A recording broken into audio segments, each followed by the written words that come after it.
Happy Wednesday, everybody. Max here with your fix of gaming and entertainment news. Coming up, Battlefield may outsell Call of Duty for the first time ever, and an upcoming Terminator video game has been delayed indefinitely, but there may be a new Terminator movie in the works. Let's get into it.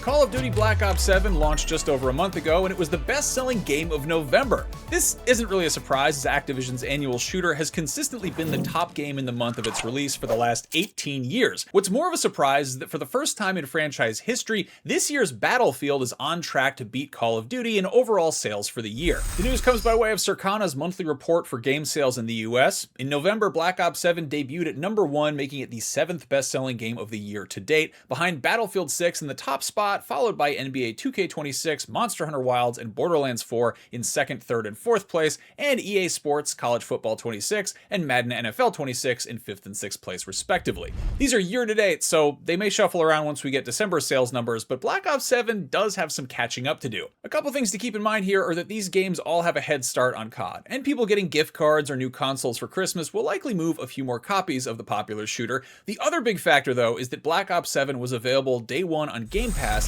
and how Microsoft tracks those numbers or what constitutes a success compared to conventional sales isn't exactly clear.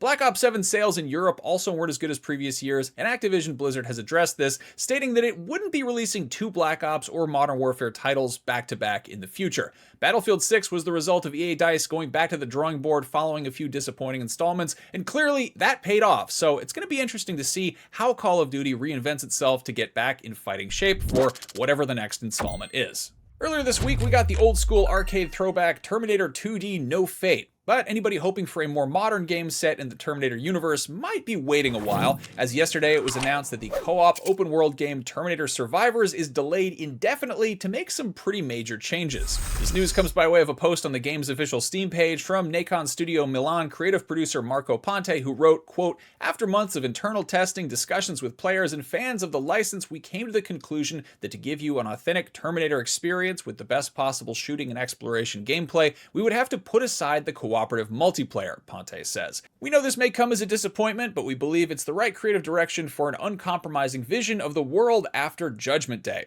If you're not familiar, Terminator Survivors was announced way back in 2022 with a CGI reveal trailer, and at one point had an October 2024 release date, which was eventually pushed to 2025, and with 2026 almost 2 weeks away, I wasn't really counting on that one coming out this year. Personally, I was pretty skeptical about this game when it was announced, since there's such a glut of multiplayer survival experiences out there already. A single-player open-world game sounds a lot more appealing to me, though I'm also skeptical it will ever see the light of day after getting kicked around in development for so long, and also Terminator games haven't had the best track record. I recently did a deep dive on some of the best, worst, and weirdest ones ever made, so go check out that video if you want a little history lesson. But it's not all bad news for Terminator fans. James Cameron has said that a new movie in the franchise is the next thing he plans to focus on. Cameron mentioned a desire to revisit the franchise back in 2022, and he gave an update in a recent interview with The Hollywood Reporter, saying, quote, "Once the dust clears on Avatar in a couple months, I'm going to really plunge into that. There are a lot of narrative problems to solve. The biggest is, how do I stay enough ahead of what's really happening to make it science fiction?"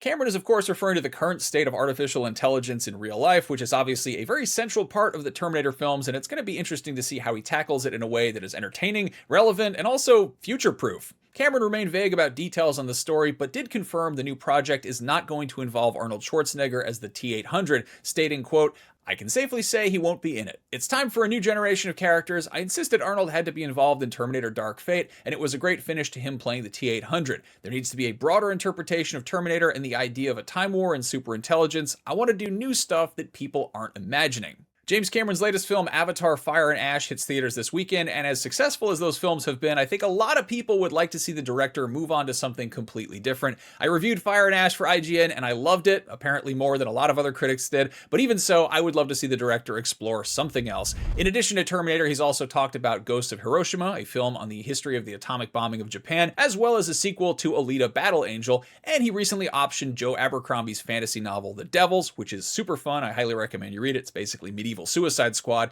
and it would make a pretty kick-ass James Cameron movie, but whatever he's working on next, we'll have to wait and see. That is your fix for Wednesday, December 17th. If you're looking to catch up on the best this year had to offer in video games, movies, streaming, and more, be sure to check out IGN's Best of Awards, which are going up throughout this week. And as always, for everything gaming, entertainment, and everything in between, keep it locked to IGN.